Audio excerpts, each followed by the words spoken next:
Well, howdy ho. I'm Dave. I'm Sean.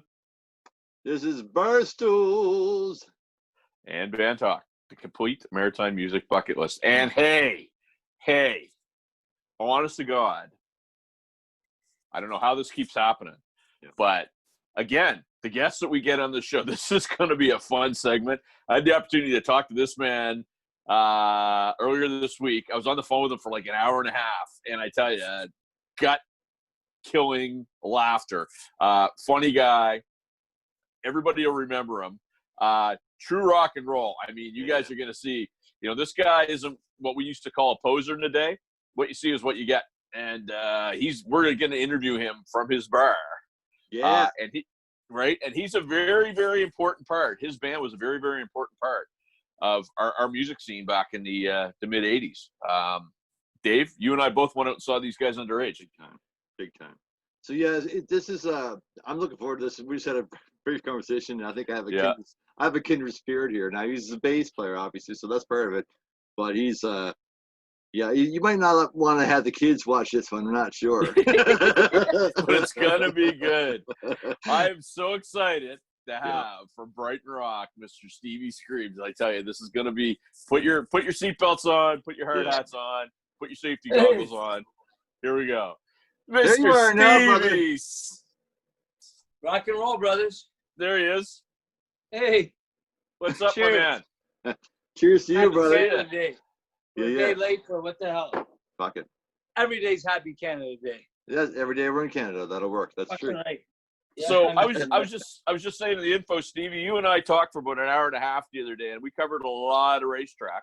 And a couple of things that we covered. One, we're going to talk about the day in Brighton Rock. Two, we're going to talk all about you to protect the people that we need to protect. You got some great stories, so I mean, we're just going to wind you up and let you go. So and the only stories are the ones I can remember. Like there's a lot I forget too. Like so, you might be able to We'll try to jar your memory. How's that? Well, that's what I was going to get to. See, you hit me before I even said it. You bring up something and I might just go, oh yeah, I remember that. Okay. It's like we rehearsed this, right? It's like we rehearsed this. Can we talk about the Plenty of Fish profile or no? Because I don't believe in rehearsal unless it's to go on stage. Other than that, no reason to rehearse anything. You're a man after my own heart. Dave was just saying he wanted to see if we could talk about the Plenty of Fish profile picture there before we get going. Which profile picture was that? No, your Plenty of Fish profile picture. Oh yeah. Well, I've never explored that avenue, but hey, you guys want to throw me out there and I benefit somehow? Hey, I'm all for it. Hey, love. I'll promote you guys any way I can. How's that? So we'll go. This is the handsome. Hey, we can all use all the help we can get, right? Yeah. The handsome and fragrant Stevie Skreebs, rock and roller, darn nice guy. And I'm not young, wild and free, but I'm still wild and free. Well, there you go. Yeah. You got a house. You got a house, brother, right? Yeah, I got my house. I'm fridge full of beer. There you go. And anybody that comes over here, they're gonna have a good time. I call it Stevie's Island. You know what I mean? Like, whereabouts are you now, Steve? Where are we talking to you from? You're in Ontario, I presume, right? Or no? Where are you Niagara Falls. I was born and raised in Niagara Falls. During Brighton Rock, I was living in St. Catharines, but it's all sort of one. You know what I mean? And I'm close enough to the other guys that Greg's pretty well a neighbor, and the other guys all live in Hamilton, Caledonia area. So we're all pretty close, and close enough but far enough away. Yeah. So let's take us back to the beginning again. So when did you get involved in music now, Stevie? Well, the Partridge Family, I guess, is when I got involved. But seriously, when I was about 16, I met Greg he's a year younger than me. He was 15, and we just sort of hung out together more than anything. You know what I mean? We both liked, you're right, Heap and UFO and bands that nobody else liked. You know what I mean? It's so. We sort of talked, and we had this dream. He was way ahead of me musically, and so I was jamming with my guys, and he was playing in his bands, getting his experience, and blah blah blah. And next thing you know, we were getting into early 20s, and we had this dream, and he had his connections, and we had like I said, we connected together, and we had these ideas, and then between him and I, we met these people from Warner Brothers Canada, and we got on a Q107 homegrown album, and that was, to cut a long story short, we were having a problem finding a singer. We found Jerry McGee, so the three of us had a band together. Then we got Mark Caverzan in, and then we finally got Johnny Rogers, which was, oh my God, finding that guy, that fifth guy was like, oh, it's like winning the lottery. And when we found Johnny Rogers, it brought the whole band together. So if that makes any sense, what I just said to you. It really does. No, it really does. And if you got any questions about the gaps in between, go ahead. You know what I mean? Whatever. Are we done? Well, thank you very much, man. That was a great interview. Yeah, that was great. Yeah. Well, so I do have a question, because I asked Greg this question. I mean, like, Jerry, out here on the East Coast, if you could find a bass player or a singer, even if they suck, you took them on, because it was like you couldn't find a bass player or a singer. You're right. Yeah. You know, and that's why I got in the band. Well, that's right. You know what I mean? But I mean, we were still guitar players back then, Stevie. We were still guitar players back then. We had to switch. Yeah, exactly. Yeah, I wasn't good enough to be a lead player in the band, so hey, I found the best rhythm player they could find, right? We didn't know we sucked as a guitar player yet. Yeah. Now I'm finding out I'm better now than I was then. So whatever. Well, that's right. Yeah. But my point is Jerry. I mean, like you said this the other day, like one of the best singers ever. And I mean, to me, yes, yeah. Well, I mean, I think to a lot of people, because you have a singer that can do that, have that range. You know, you were mentioning the other day, you guys tune a standard pitch. There's no cheating. He does it. He goes, that's almost unheard of. Yeah. And he's done it in conditions that were like not ideal. You know, I mean, when we first started playing, we had such a low budget, we didn't have monitors. Here's McGee just like belting it out without monitors and blah, blah, blah. And then until we got to a comfort status in our career, we were touring. And then here's Jerry night after night, just belting it out. You know what I mean? Like, and the rest of us, you know, like, how can I put it? Like, we just had to make sure our instruments were working. Like, but when you're a singer, it's a totally different story, right? So. But yeah, the guy was money, man. I think there was one gig out of our whole career where maybe he had a cough or something that just, it wouldn't have been able to make up for the show. You know what I mean? So we gave everybody their money back, and I think it was Brandon Manitoba, and we made it back on our way back, and we made up the show. But other than that, the guy's always been there, man. But to Sean's point, though, I mean, like, he's got, you know, a set of pipes on him. So if you're giving it with that kind of dynamic, that kind of power, night after fucking night after night after night after night after night, you know, especially without monitors, I mean, that blows you away. So it's amazing that he had that kind of stamina, really. I mean, because again, the places you were playing would have been smoke. I mean, I'm a smoke, but you're like smoke. Back then, you're right. Yeah, it would have been rough going for sure. There's no sleep. And you're, you know, in our 20s, we're drinking more and stuff. You weren't certainly. Did he take care of his voice or no? Well, no, he didn't. No, he okay. Didn't. He did during the day of the show, because the rest of us had a rule: we were only allowed 1 or 2 beers before we went on stage, and then we were allowed to drink during the show.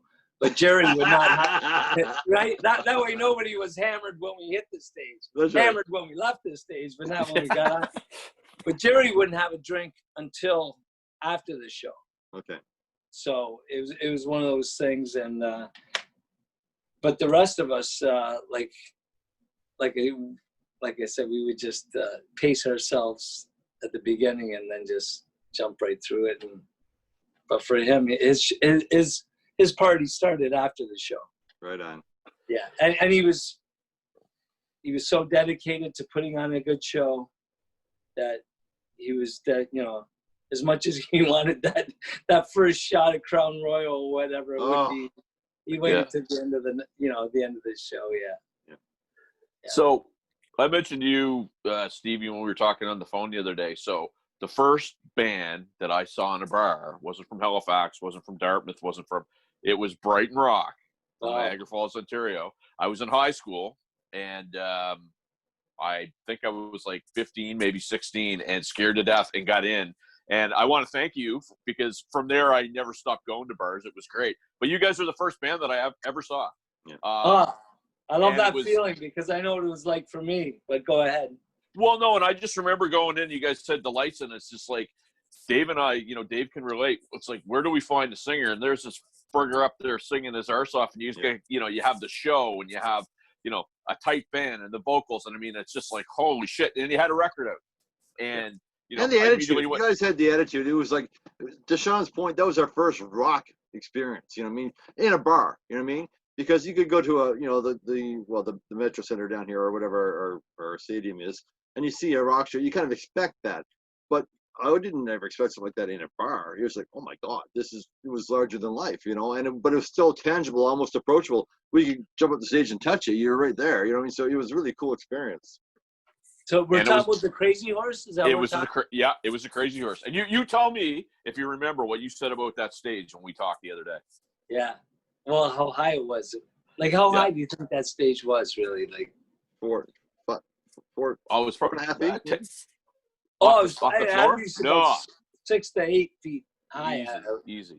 Because we like I was a guy that used to fall off the stage quite a bit, and and that's what used to happen in the band. Nobody'd help me up; they would just look at me and laugh. Like, especially McGee, he would point to me and show everybody, yeah, look at this idiot. But that's what I love that place because it was one of the best stages I think we ever played on as far as being in a concert venue, but actually being in a bar. It was a pro stage, but like you're looking down, you're going, wow, I better not fall off this stage. Yeah. You want to hear a true story about this? And yep.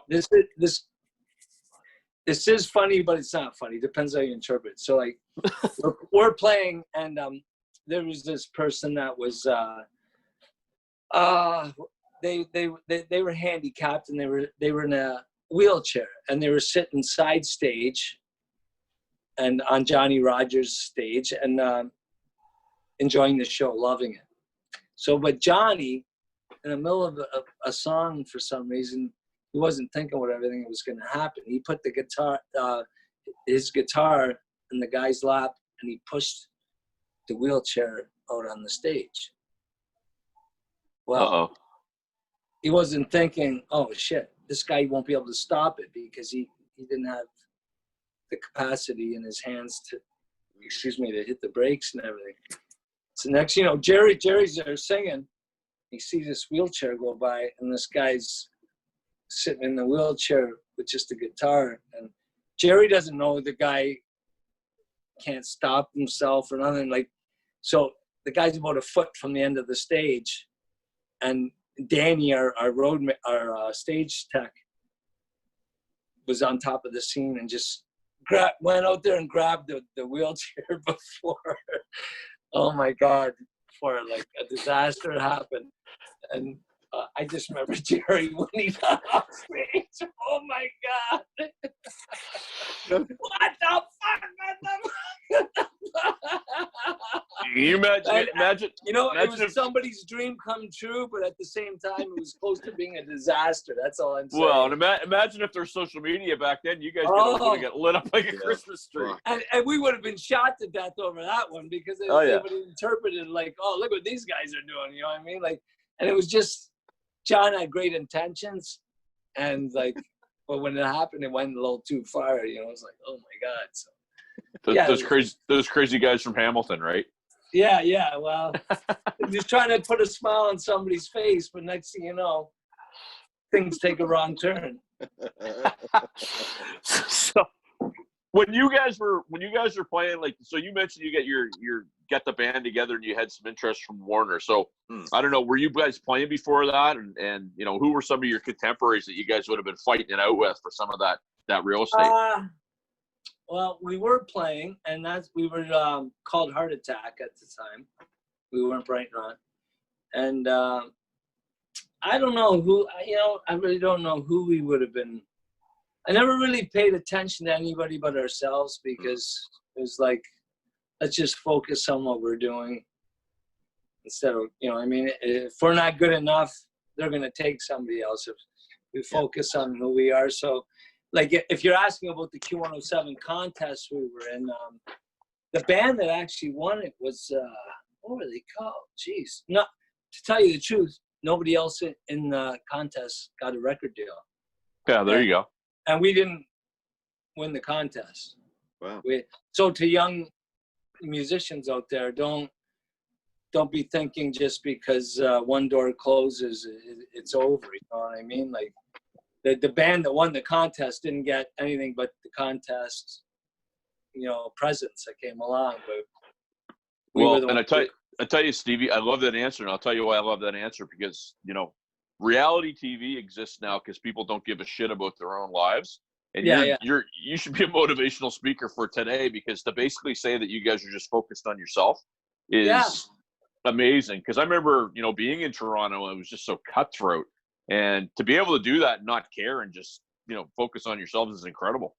Well, if you're not ready yourself, like, how can you be better than your competition, right? Like, whether it's sports, music, or whatever you know. And I hate to think of music as a competition, because it's really, hopefully not, because I want everybody to do good. But you got to focus on what you're doing, not think about what the band in the next rehearsal hall is doing. You know what I mean? Like, that's a good point. You know what I'm saying? You guys are musicians, so you know what I'm saying. Like, it seems to have changed a little bit, because, I mean, to Sean's point, I mean, if you have Warner, you're looking for one rock act, and you have to compete against, it's you or Svengali, or I'm not sure who else is up there around the time, like whoever the major bands were at the time. I'm trying to think, probably Glass. No, I'm just trying to think who was at Glass. I'm not sure who was around. Sweet just got signed before us, so we were the next band after Honeymoon Sweet on our label. So perfect. So if they're looking for another one, to some degree, you do have to be in competition with other people. But to your point, you're absolutely right.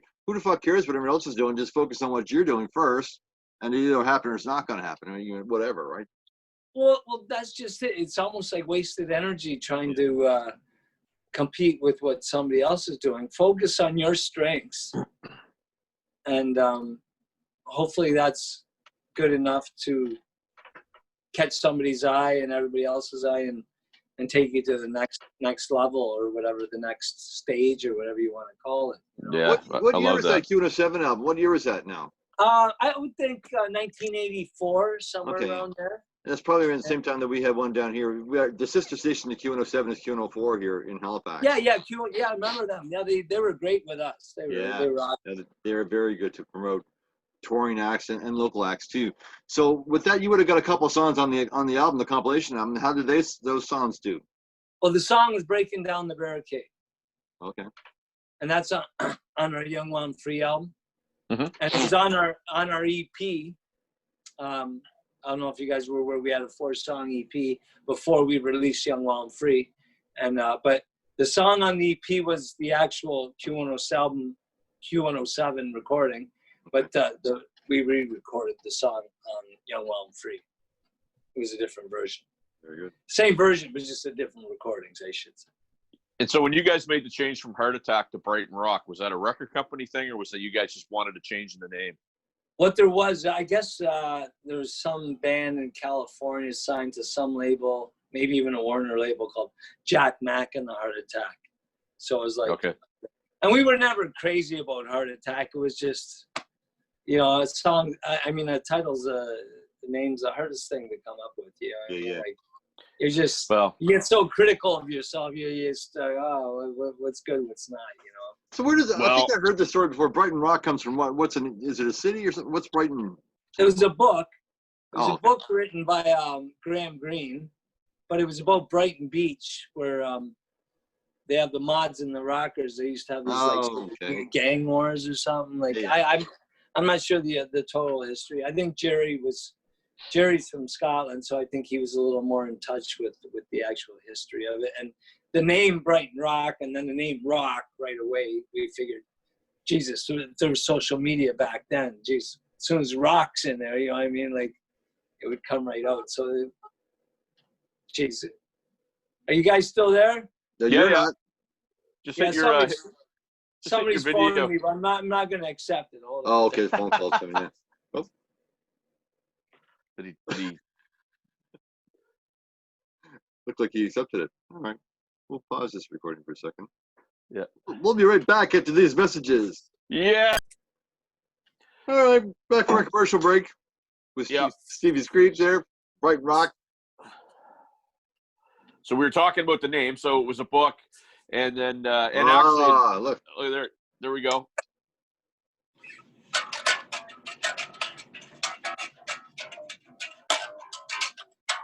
I know you can't hear that, but sounds like brand new fucking strings to me. All I hear is the new strings. That's all I hear.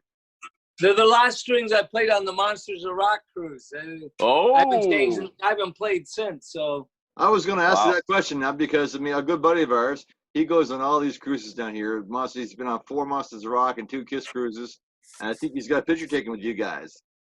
His name's Eddie Duggan, but anyhow, big fan. So. Okay, well, we're going to go with it. Fuck it. Let's just jump around. So, you hadn't played for a little while. Brighton Rock, the band kind of, for what we saw, you had 3 albums out, right? Yeah. And then you had an EP as well. We had a live album, too. Oh, okay. Yeah. So, where'd you record that? It was recorded at the Hardball in Milton, Ontario on New Year's Eve. Nice. Yeah. Yeah. It was, that was around, mid-90s, I don't know what it was. It was like a reunion type of thing, you know what I mean? It just, do you know Joe Cahill? Oh, yeah.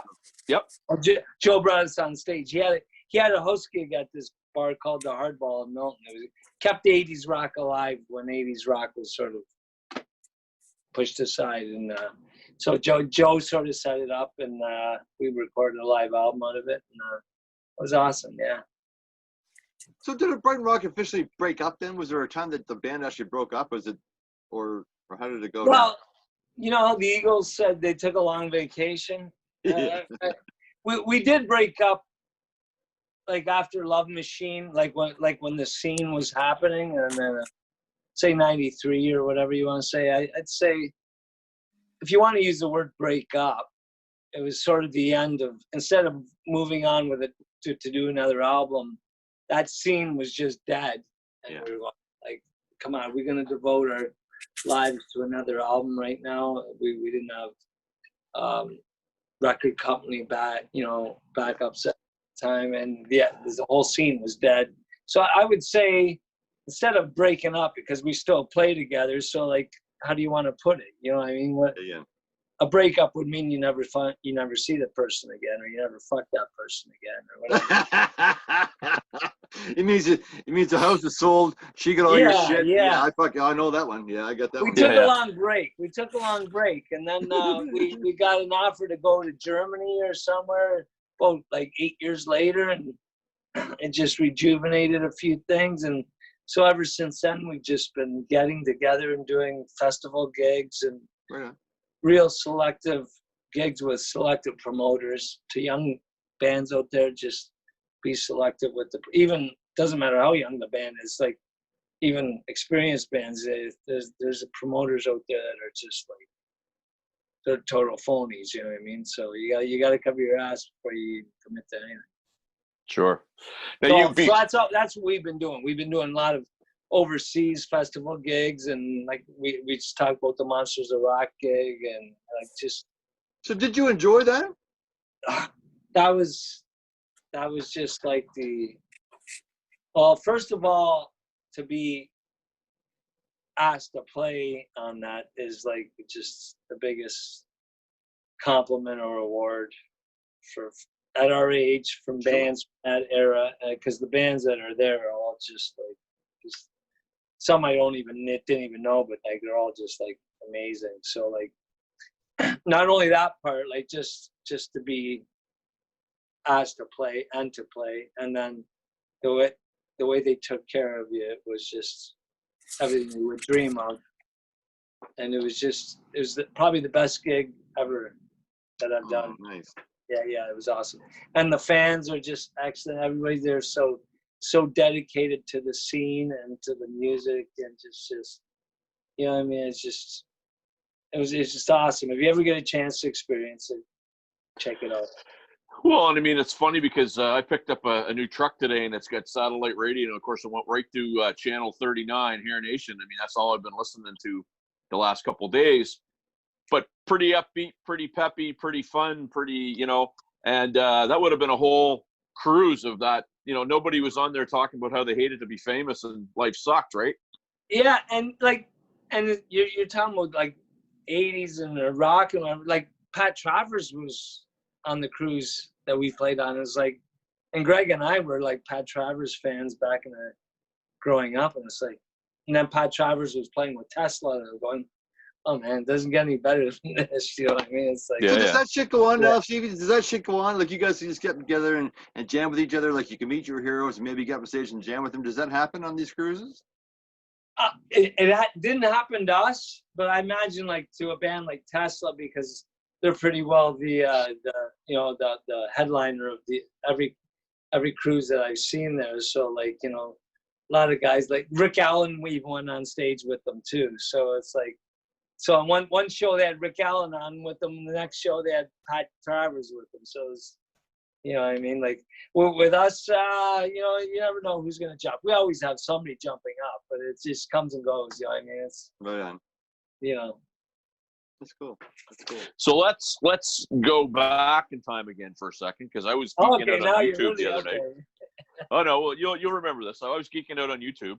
So and it was January 6th, 1987. Triumph played the Halifax Metro Center. The whole concert was recorded on Much Music, and one band named Brighton Rock opened for Triumph. That's right. Do you remember much about that show? I remember everything about that show, man.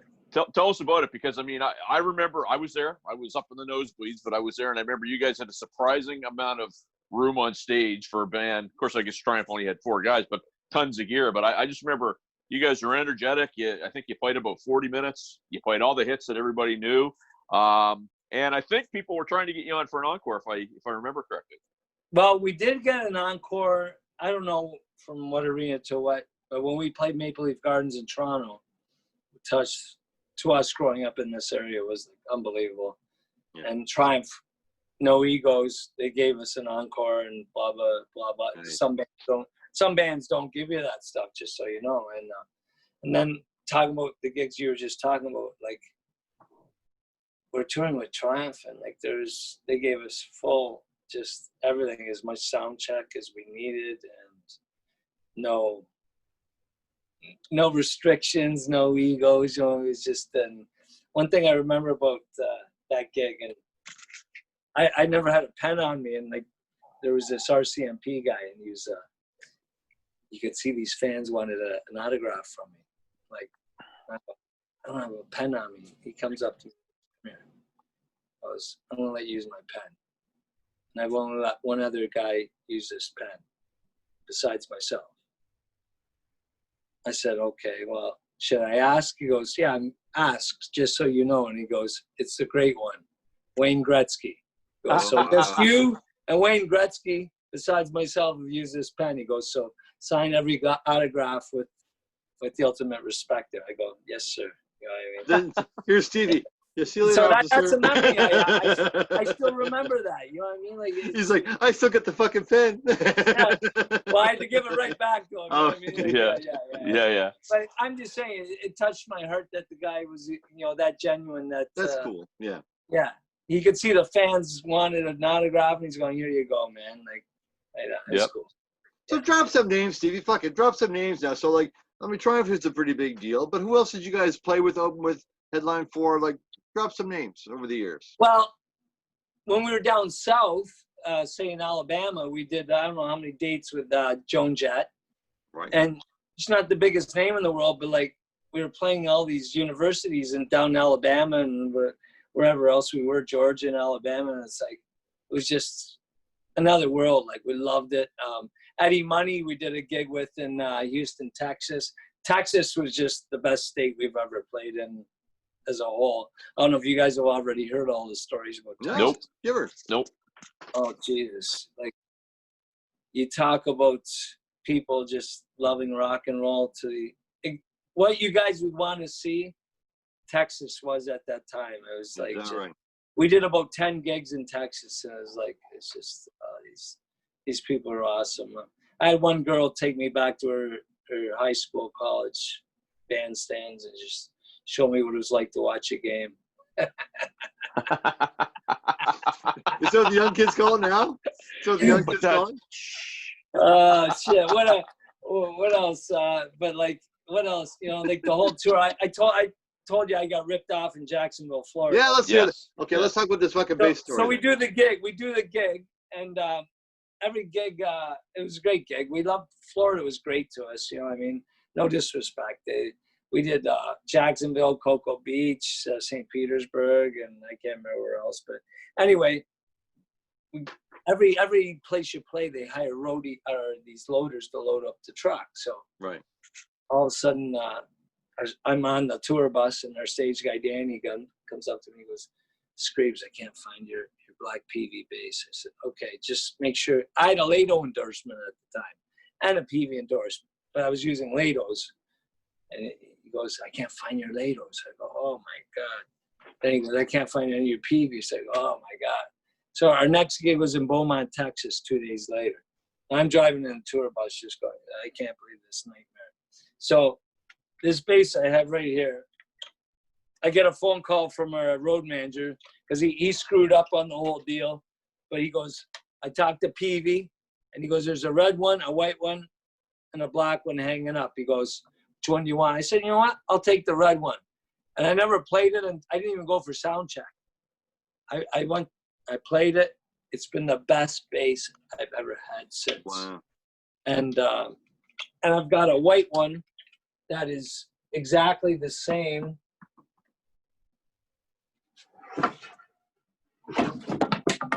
Here's the white one. I don't know if you can see that. It's exactly the same, but the red one sort of sounds a little deeper. But doesn't matter who the sound man is, they always go, "What the hell are you playing through, man?" Oh, on this bass, I got to show you the headstock. It's got a Boston Bruins logo there. Can you see it? What's been on sale? Oh, easy. So does that get the preamp as well? Has it got that built-in preamp in that one as well? Yeah. It comes with a built-in preamp, just running off a 9-volt battery, and they're both they're Music Man preamps. So yeah, they're kind of rare.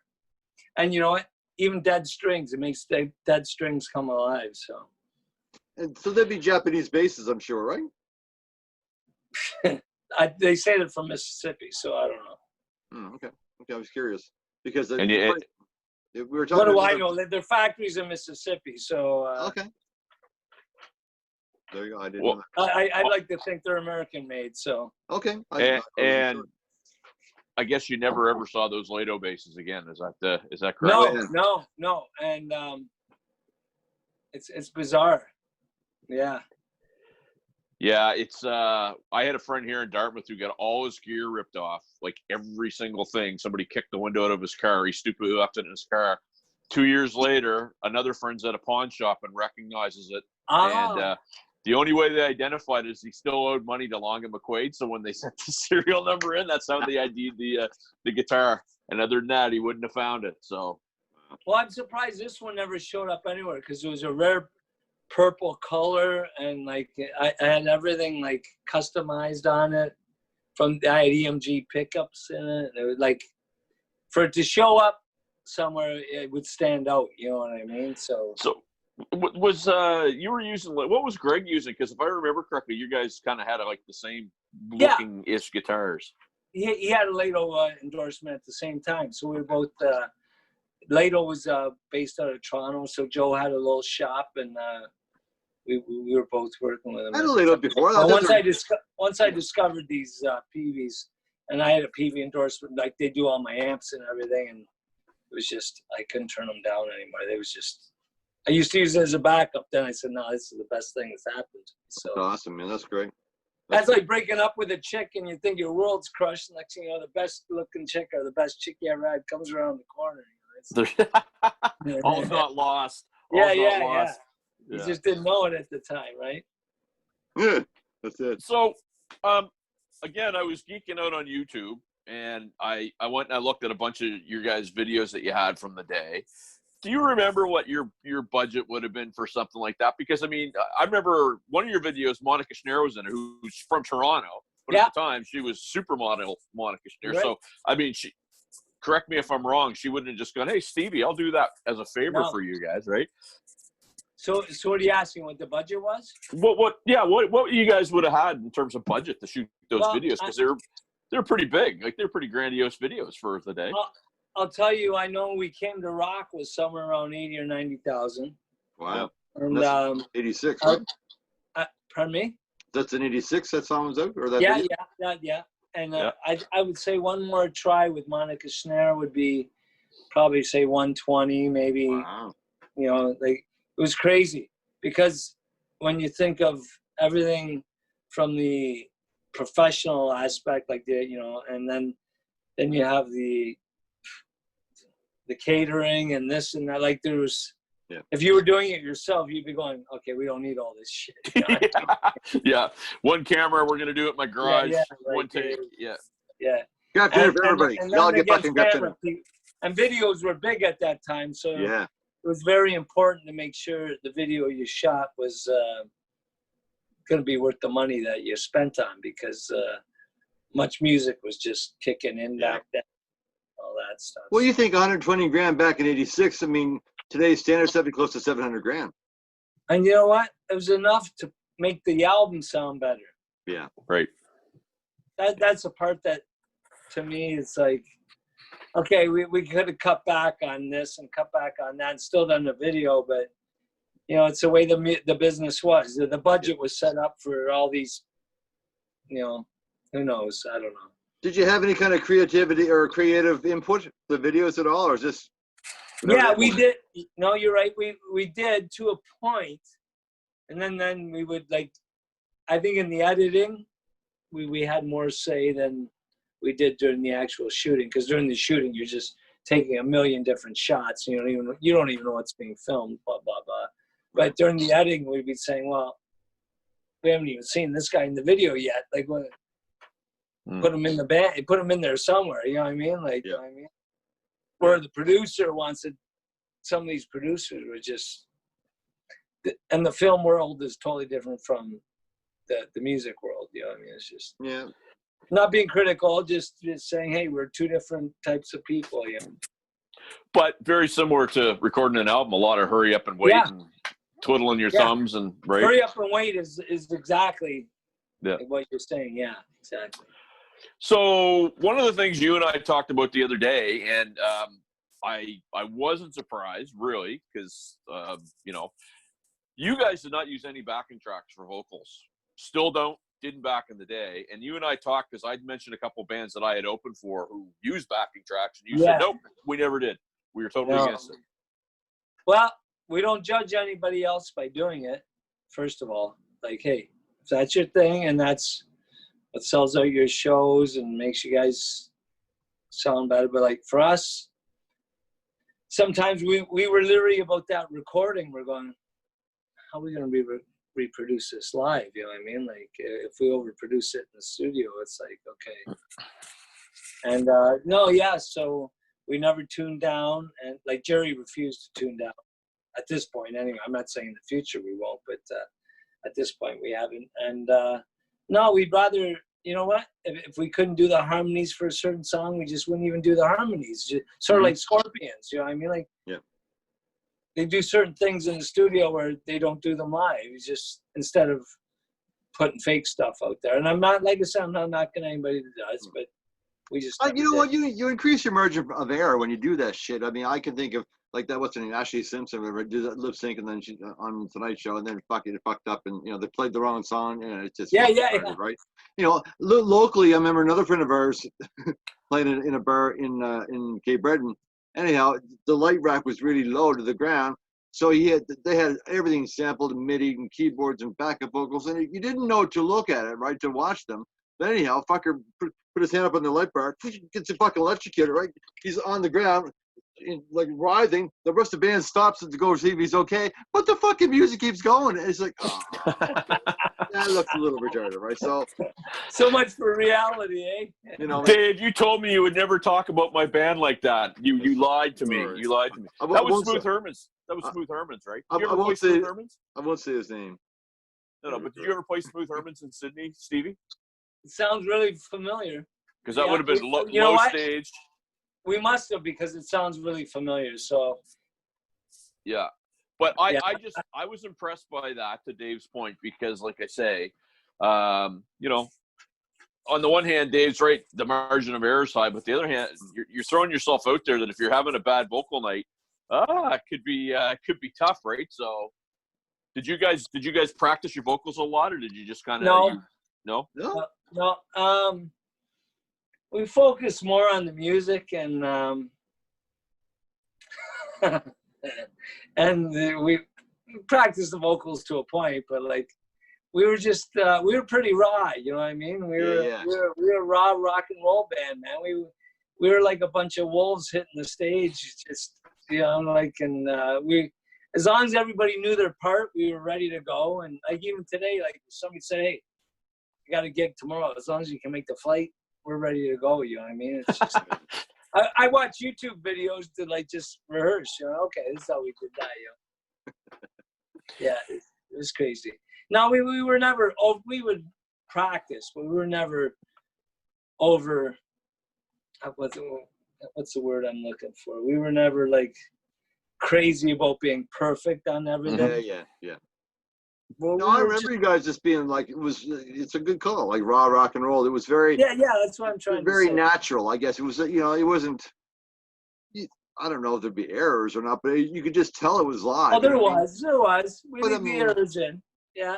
Well, now I fucking know why. Because, you know, you're allowed to drink on stage, but so by the third set, she's getting a little bit fucking loosey-goosey. Yeah, that way you know we were real too. You yeah, know what I mean? exactly. Like, hey, we're a rock and roll band. We're not here to be. If you want to listen to the album, go buy the album. Like, but this is the live show. Stevie fell off the stage again. Stevie's on the floor again. He fell off the stage. Yeah, there you go. Exactly. Help Steve carry Stevie off the stage. You know what I mean? But I mean, I had the pleasure of seeing you guys. I'm gonna say 10 times. You know, not a lot, but enough. I saw you a bunch of times with the Crazy Horse. I told you when we were talking on the phone, I saw you guys at the 6 Eye in St. John. So I at the Triumph concert. And I told you this too on the phone. Mark, forget about, Canadian, one of my all-time favorite drummers. Just love the way the guy plays. Yeah. He's like, 3'2"? He's got more friggin' power than anybody I've ever seen in my life. Oh, yeah.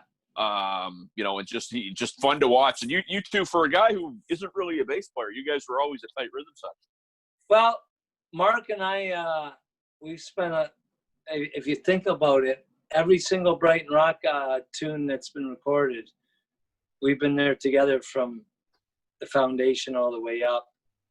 And we spent a lot of time, even just the two of us, practicing together. So, and you know what? We developed this chemistry that's, I imagine, if you think about it, we've been playing together for 30 years. Yeah. He even tells me when he sees my Instagram, I post some Instagram stuff where I'm playing guitar. He goes, I can feel exactly what you're playing. I go, Mark, that's because you and I are like, we're like brothers no matter what stage we're on. You know what I mean? Like, we just feel whatever. And along with Greg and John, like we spent so much time together putting songs together, even songs we didn't use. We've just, and it's all about repetition. And, and it's not making a mistake. It's like getting out of that mistake without anybody knowing. You know what I mean? It's like we just feel what each guy's doing. Yeah. Like, I know what he's doing so before he even does it. You know what I mean?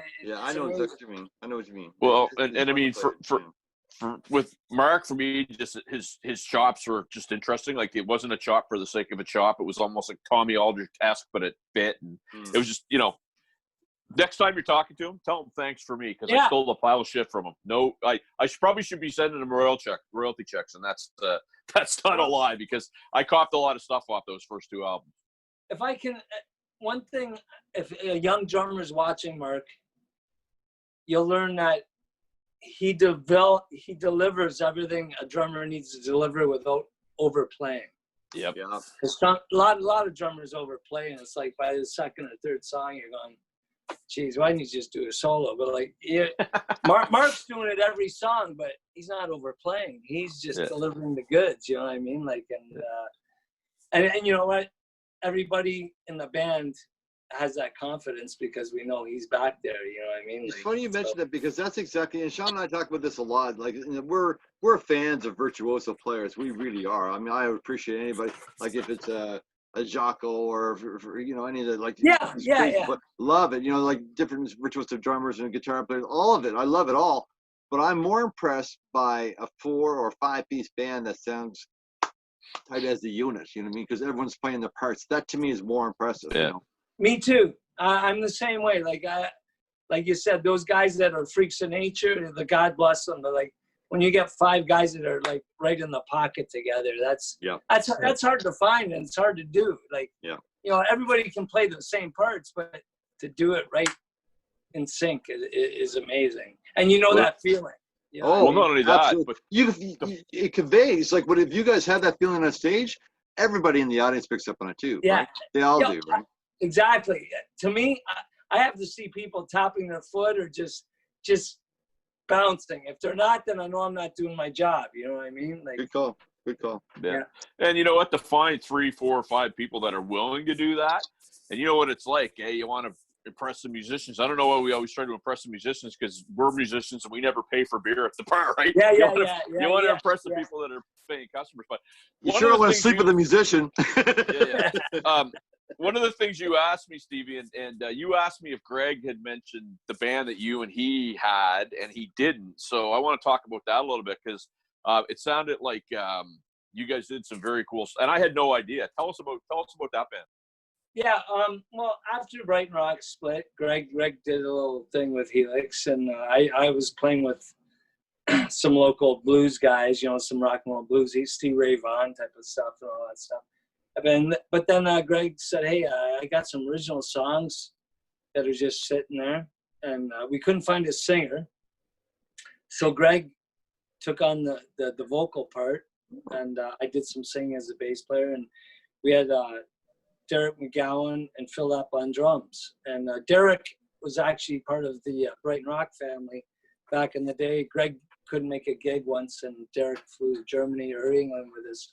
Anyway, he was a big fan of the band. He ended up working with us. And we did 2 CDs. And the second one was mixed by Bo Hill, who mixed Rat, Winger, and cool. Various bands. Anyway, Phrase Gang. That was good. We did 2 CDs, and that was like 10 years of our lives, and I had a great time doing it. It was awesome. And Greg's on to another band, but like, I'm still Brighton Rock, and I got some acoustic stuff going on. Yeah. Well, when we talked the other day, you were pretty clear. I have nothing that I want to talk about right now because you know, and so, which is fine because I mean, what I want you for now is you and I started chatting about some other stuff, and you had some hilarious stories. So, let's give us a story. Yeah. Just give us a funny story or two that stuck with you back in the day. You told me one about Vince Neil, but I don't know if you want to go there, but. Well, do you want to hear a real funny one from Texas? It's Lubbock, Texas. Give her. Okay. So anyway, you're living on a tour bus. So your tour bus driver is usually the one that gets the room to shower in and to sleep in and blah, blah, blah. And so anyway, we were playing in a club in Lubbock, Texas, and the tour bus driver went out somewhere to eat or whatever. So I figured I'd go to his room and take a shower and relax and get away from the band for like, because when you can get away from the band, I don't care who you are, you know what I mean? So, and so I take a shower and I'm just chilling out and I'm watching a hockey game on the TV in Lubbock, Texas. And I'm looking around the room. I'm just laying in a towel too. I'm looking around the room and I'm going, I don't recognize any of the travel bags in this room. Holy shit. I'm in the wrong room in Lubbock, Texas. So I get all dressed up. This after being in there for an hour. I get all dressed up. I get out there. I go to the front room. I go, I think you might have given me the wrong. They go, oh yeah, you're in the room next. So next door to them. I go into our driver's room. I just got in there 5 minutes. A big transport truck rolls in. 300-pound redneck burly truck drivers. And they go into the room that I was just in. I'm going, they both walked in. They see me laying on the bed, just laying in a towel. That's how close I am to life and death. You know I was going to say, we wouldn't be having this conversation right now. He's not the hooker that we hired. Like, there's a million chick stories I could tell you, but that was just one of the craziest truck stories. Oh, dude. No, you know what? There's so many stories that when we get together as a band, somebody just brings up one story and it rejuvenates everybody's history, memory, and like otherwise, like so many things you forget, and it's like because every night was a party. Every single night was a party. It was like traveling from town to town. And out east, we had it. Like I don't know how many times we must have played out there. I don't know how many, 20 times at least. Like I don't know how many tours we did out there. It was just crazy. Good times. You enjoyed it, though? We toured with Triumph. We toured with Honeymoon Suite. We toured with Haywire. And then we did our own tour. We just, I don't know, it was just unbelievable. From, Newfoundland, Prince Edward Island, Halifax, New Brunswick, the whole thing. It was just crazy. Well, you mentioned the story, Stevie, and it's funny because we talk to fellow musicians all the time, and the time on stage is very cool. The time that people really need to see is the time, pre, post, and party, like when a lot of fun, because, playing is awesome. It's fantastic. It's fun rocking out.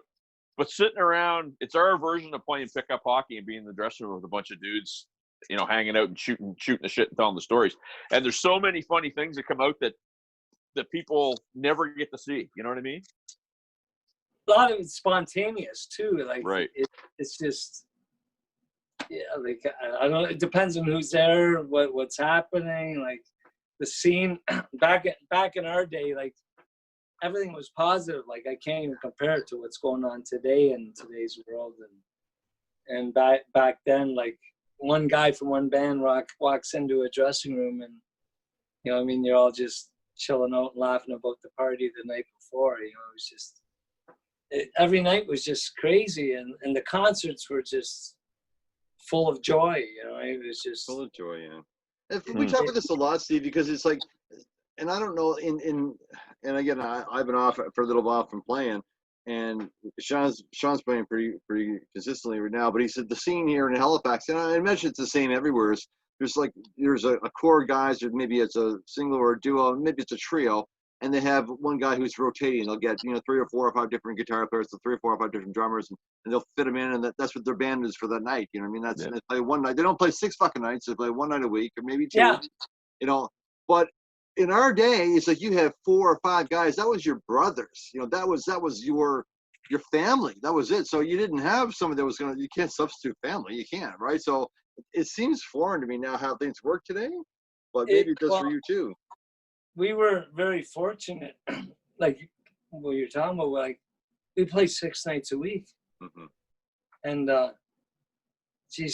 think of bands today. They're lucky if they get one gig every so many months or whatever. Like, how do you get better? Like, we got better by playing live. I remember reading a interview from Peter Frampton going, this was during Frampton Comes Alive, and he's going, one live gig is worth 20 rehearsals. He goes, so once you sort of know the songs, just get out and play them. Like, don't try to perfect them in the basement.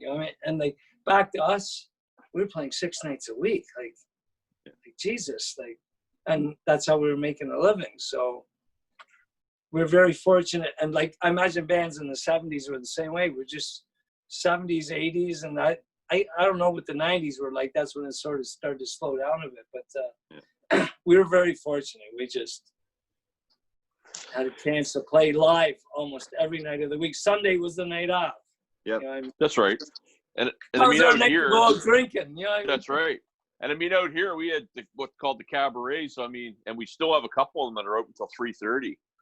And I remember like so our routine, if we weren't playing, we would go to a friend's house. We drink till about 11:30, take a cab down, go to the first bar, drink till it closed, go to the second bar, and then wrap it up at the cabaret. And I remember the first time I was in Toronto, we were staying on Church and Wellesley, maybe. Let's go to the Gasworks. It's like 12:30. We get there and we missed last call, right? Because everything was closed down at 1. Yeah. But out here, and you guys, you would probably remember that. You guys are playing until friggin' the wee hours of the morning, right? Well, it used to kill us, yeah, because we weren't used to that, right? Yeah. Like even now when we play, we'll go on 11, finish by 12:30. But we'll have a cover band finish the night. Okay. And then we come out and we socialize with all the fans. So instead of us headlining the night, by the time we finish, everybody's got to go home. You know what I mean? So, yeah, we got that idea from out west. They used to do out west at our time. We'd finish at a certain time, then they have a DJ do the last 2 hours of the night. Oh, that's freaking beautiful. Yeah. We get to party, finish earlier. Like, who wants to finish at 2 or 3 in the morning? You know what I mean? Yeah. Yeah, and then load up till fucking 5. Yeah. Oh yeah. And then you get off stage and everybody's gone home. You know what I mean? Like, yeah. Yep. So. And I mean, that's pretty much, you know, like if I play downtown Halifax, I know I'm getting home at 4:30, 4:45. You know what I mean? And it's the next morning that kills you, right? It's like sun's coming up. Absolutely. So another thing that you and I talked about, we talked about a lot. I mean, you and I were in the phone for almost an hour and a half. We were covering a lot of different stuff, but we covered it a little bit with Greg. I mentioned to you your first album. I'm a huge Michael Wagner fan. I actually, after we met with Greg or talked with Greg, I went on YouTube and found a whole bunch of stuff that he had on producing and stuff. But what do you remember about that? Because Greg told us some stuff, but I mean, that guy to me is like royalty producer guy.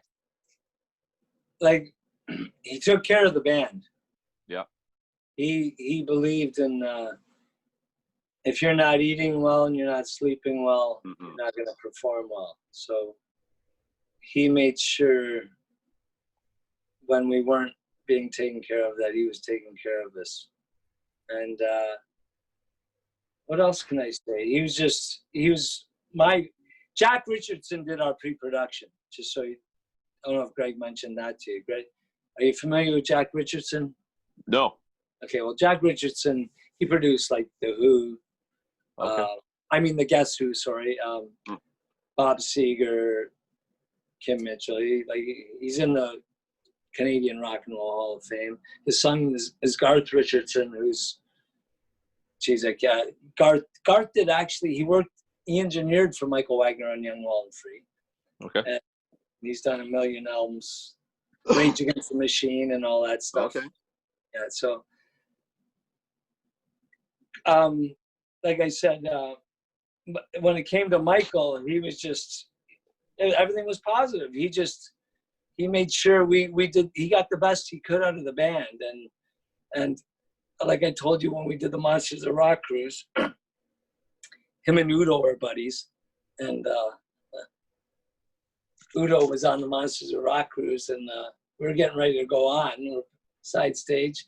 Who comes in our dressing room? And we haven't seen him since we recorded Young, Wild, Free, Michael Wagner. And so it was like a big hug fest, you know what I mean? Blah, blah, blah. Yeah. We met Udo, and then there's Michael watching us, and he's front row. And McGee's hitting every note. Because always the big question is, can McGee do this live? You know what I mean? There's Jerry just fucking nailing everything. And I'm looking down, there's Michael Wagner just giving the thumbs up. So it was all good. That's nice. Yep. No, well, you know what? He's like your teacher and your mentor and blah, blah, blah. And here you are 30 years later, and he's still there and excited to see you, and we're excited to see him. And it was awesome. Well, and he did some cool albums. I mean, obviously, I didn't know. I forgot until Greg mentioned that. But one of my favorite albums that he did, outside of the first Brighton Rock album, and true story, because like I say, I wore that album out. I don't even know if I still have the copy of the CD, but Young, Wild and Free? Yeah. But Warren's Dog Eat Dog. Did you get the remix version? The remix version's there's so much you'll hear on that you don't hear on the. Oh yeah. Yeah. Talk to Greg about that. Talk to Greg about that. Maybe he'll get you a copy of that somehow. Okay, that'd be cool. But maybe we'll switch them up for some mugs. We'll give him some mugs of our Barstools and Bandtalk. Yeah, that's right. And maybe he can get us right. That's the two of us, right? So the other thing that you mentioned to me there, Stevie, is you and Greg kind of got bit by the old corporate acoustic bug, and you guys were doing a little bit of that for a while, kind of in between. That must have been fun. Must have been a bit of a different sort of deal for you. It was awesome. We called ourselves the Classics, and like I was saying to you, like playing in rock bands your whole life, you only get to do, yourself. You only get to do certain kind of music.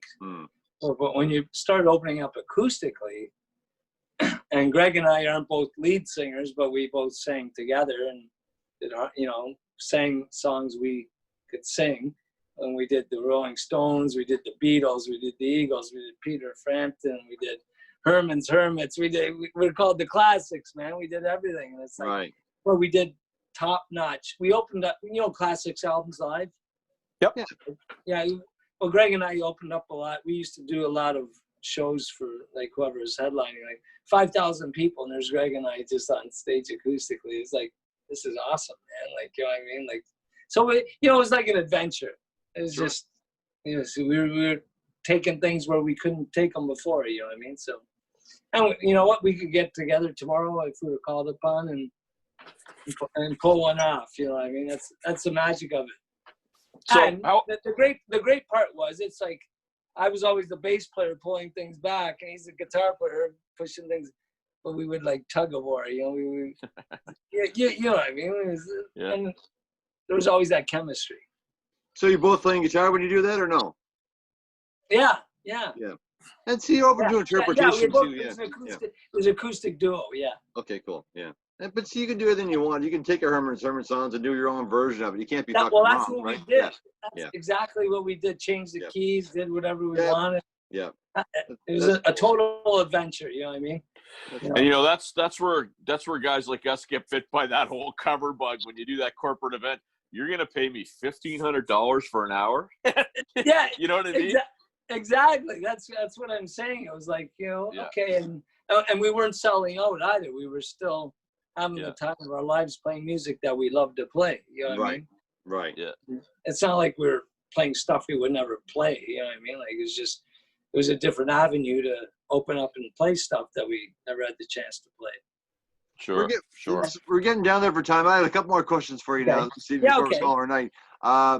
And so far as the writing went in Brighton Rock, like, did y'all share credits, or is it 2 or 3 main guys who wrote, or how did it work? How it worked was, in the beginning, Greg was the main writer, and then he would come to Mark and I with whatever he had in his mind, and we would put together the bed tracks and the rhythm and everything.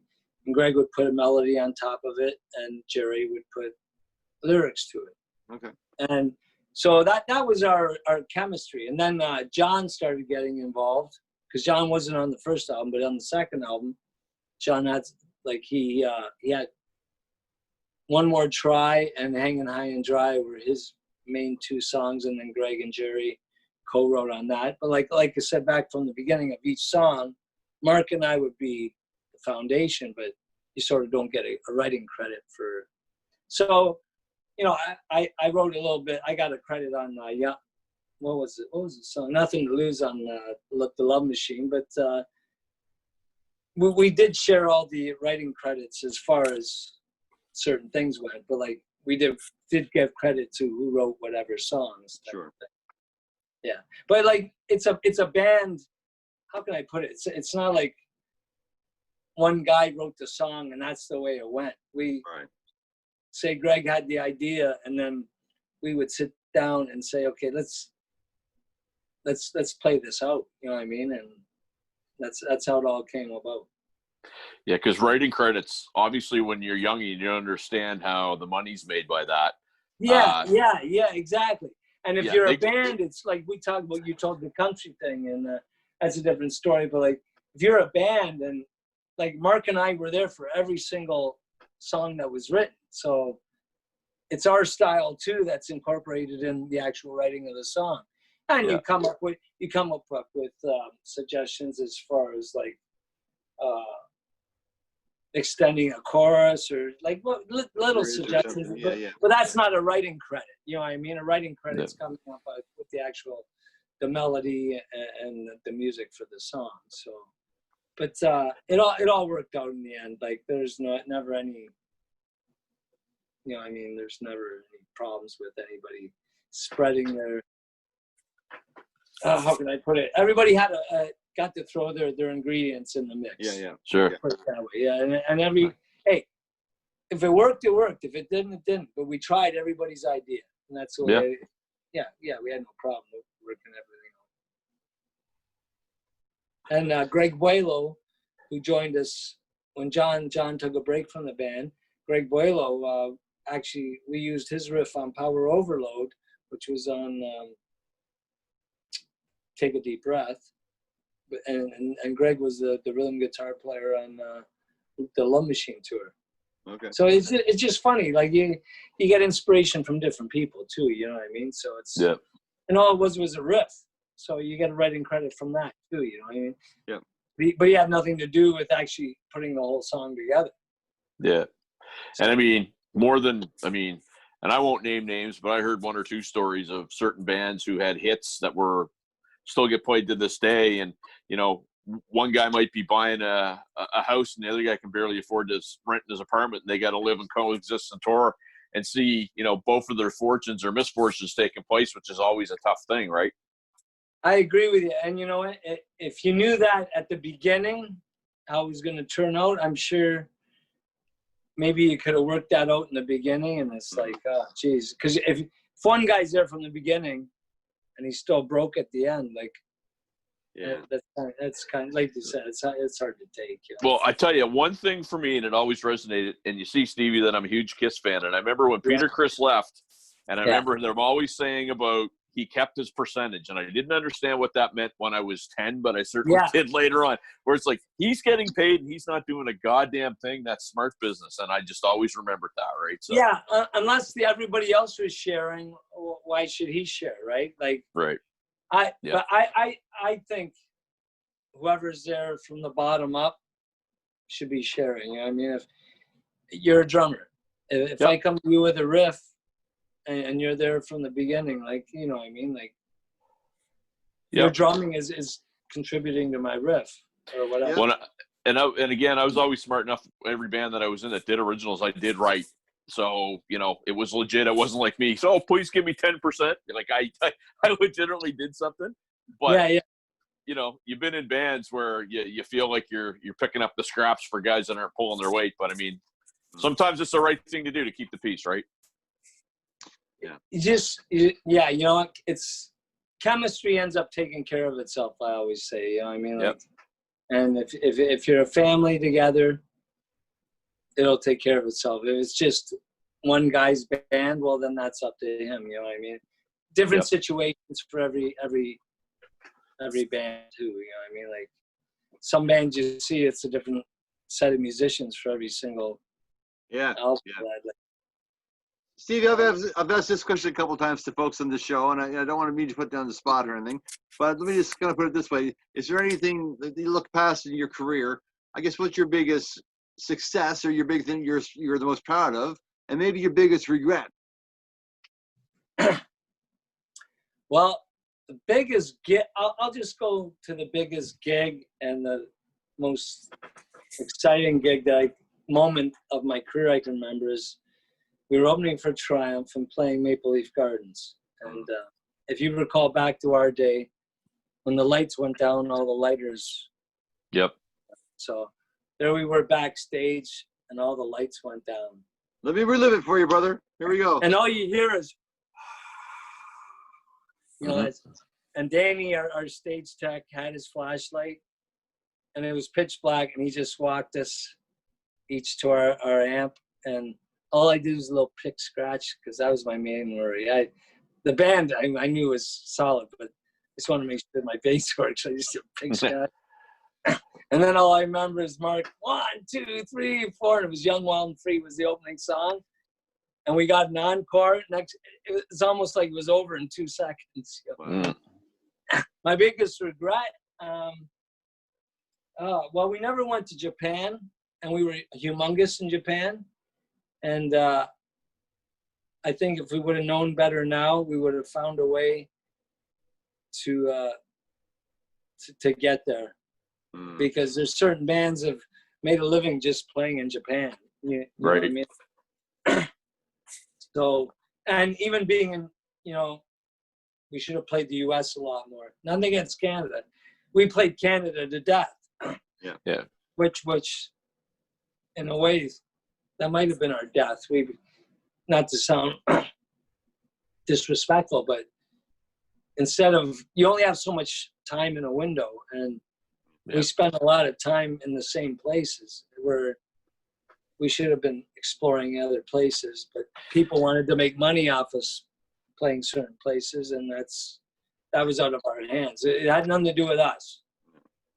Well, and it goes to, I mean, as Canadians, we, the Americans come up and we fawn over them, but we also find to get down there, and we just kind of, sometimes we're good to take a back seat, especially Nova Scotians and people from Atlantic Canada. It's just like, people from Ontario, we used to consider gods as far as musicians and stuff like that. But you guys always came in, and, very few bands were not the real deal that came from away.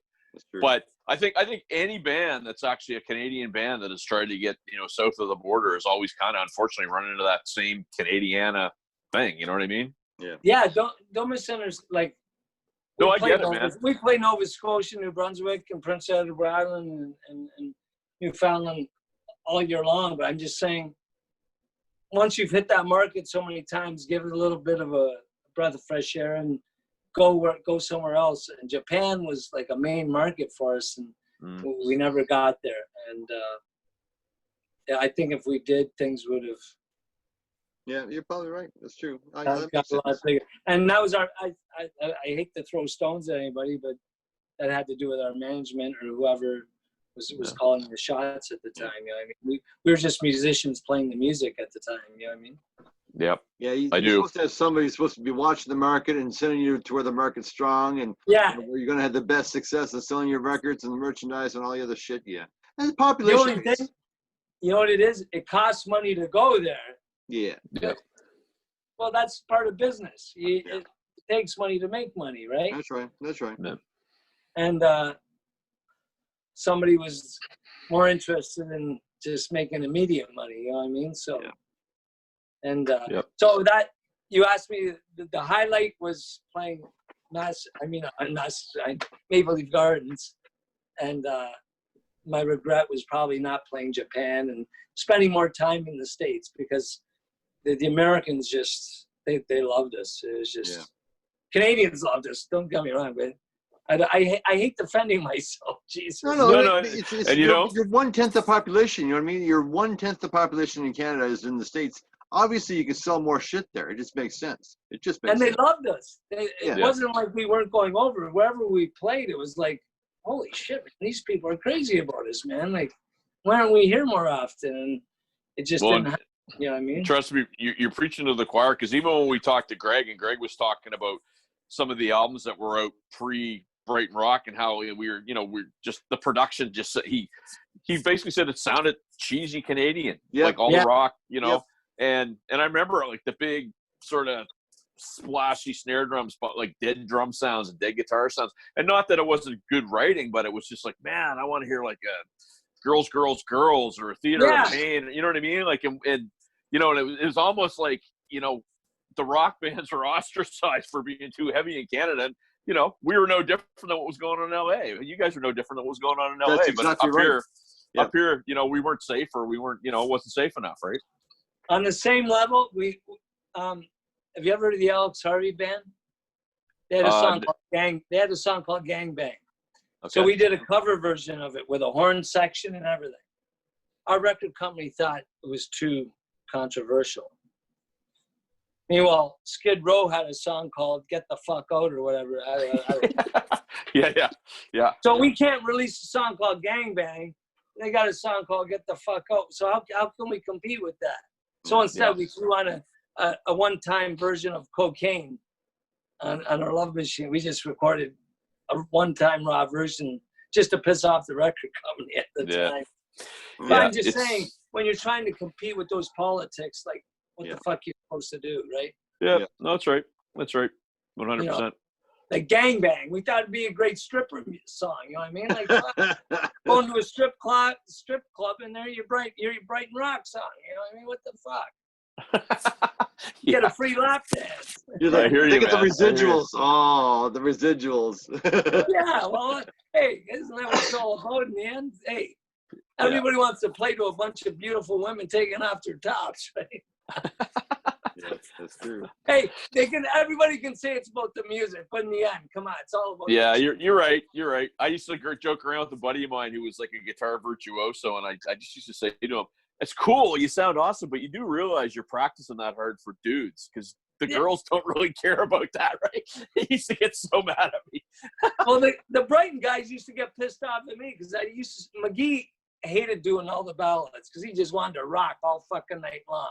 I go, Jared, if the chicks stop coming out, the guys are going to stop coming out, and the chicks are coming out to hear your fucking ballads, man. Like, they want to hear you sing one more try and can't wait for the night. Yeah. You know what I mean? I know you want to sing fucking Night Stalker all night long, but like sooner or later, you got to sing a couple songs to get the juices flowing. Yeah, fair enough. Fair enough. You know what I mean? Like, back to what you're saying. Who wants to sing to a fucking room full of guys? If the chicks aren't there, I don't have the motivation. And you know what? If people didn't understand what that era was about, that era, exactly. Right there it was, right there, hey, right? Every night we played, chicks went and got their hair done. They went and bought a brand new dress. They were all wearing fucking stockings and heels, and just, it was like a model show. Like the 80s were a decade of decadence, man. It was like, it was a buffet. Exactly it. A buffet. It was a rock and roll buffet, man. Whatever you wanted was there, right? Got it, need it, got it, need it. Yeah. I want more. Oh my! You know what, man? This has been a lot of fun, and I tell you, I want to stay in touch with you. You and I had a great chat the other day. Yeah, it was so cool. Yeah. Just, I mean, we covered everything. We talked about country music for 20 minutes, which was amazing. Realize that. Yeah, we just on. Yeah. Well, so, Steve, maybe what we can do, brothers, we'll get you back on. Maybe have you and Greg on same time. We're trying to get some other stories. I don't know. That might be kind of fun too. Yeah. That way we can trigger each other's brain and go, oh yeah, I remember that. I don't remember that, and whatever. And because you know what, I might have told you a story that's totally from somewhere else. Who knows? And you know what? We didn't really cover that much similar real estate. I mean, you were concerned that maybe you're going to cross over, and I mean, Greg's like, you got to call Stevie. That guy can tell a story. And I mean, you guys were, so you're right. We got to do a part 2 and get the 2 of you guys on. Because the thing about Greg, I did not realize what Greg blew me away, because I didn't realize he was to me, he always seemed like the quiet dude. And he was like, holy shit, man. He was friggin', you know, he was amazing to talk to. He was a lot of fun, and it was great. So yeah, we got to get the 2 of you guys on, man. Well, yeah, you know what? If you got us together, then we could like feed off each other and like go from whatever, you know what I mean? But yeah, you know, it's great talking to you guys. And then we need to get you down here to have a beer in real life, right? Pardon me? We need to get you down here to have a beer together in real life. Well, that's what I was just about to say. Like, we had such good times out east with everybody down there, and unfortunately, we've gone out west. We've done a lot of local dates, Toronto dates. But for some reason, we haven't got a chance to get out east again. So, I would think that would be the next place we have to get to. Right on. I agree. And we'd be happy to do it. So. We don't have a huge boat. We can put you on like Monsters of Rock, but maybe we can take it back and forth between Halifax and Dartmouth on the ferry. Hey, that's like good enough. Hey, that's all we need. Hey, we'll go back to Truro or somewhere. I don't care. There you go. Yeah. We played there a million times. You know what I mean? He knows. It's the Monster of Truro's tour. Yeah, that'll work. And everybody heard it. It's out here. Greg and Stevie on real soon. So we gotta be men of our words here, Dave, and man up and make that happen. Yeah. Absolutely. Hey, sounds good, man. We love to do it. Hey, it's great having you. Hey, thanks for. Man, I appreciate meeting you, Steve. It's been a lot of fun talking to you. Yeah. I love your guitar. Like I said, that's kind of a cool story. I never thought about a PV bass. I've never been a big fan, but I'm going to probably check one out now because it's. No, I don't know. Yeah, what's the neck like on that PV bass? We lost something. You froze up there, Dave. Yeah. Did I freeze up? No, it was Dave. Dave was telling the story, and then we got this. Oh, okay. It's all good. Whatever it was. Yeah. All right. But here's just as we wrap, I'm gonna send you a text tomorrow, Stevie, and we'll see if we can in the next little bit. I'll text you and Dave, or you and Greg, and actually I'll message you because I don't have Greg's phone number, so I'll send you on Messenger and I'll just do a quick little. Here's what came up, and we'll see about making it happen.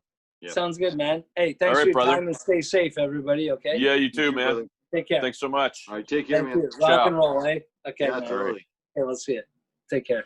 Peace.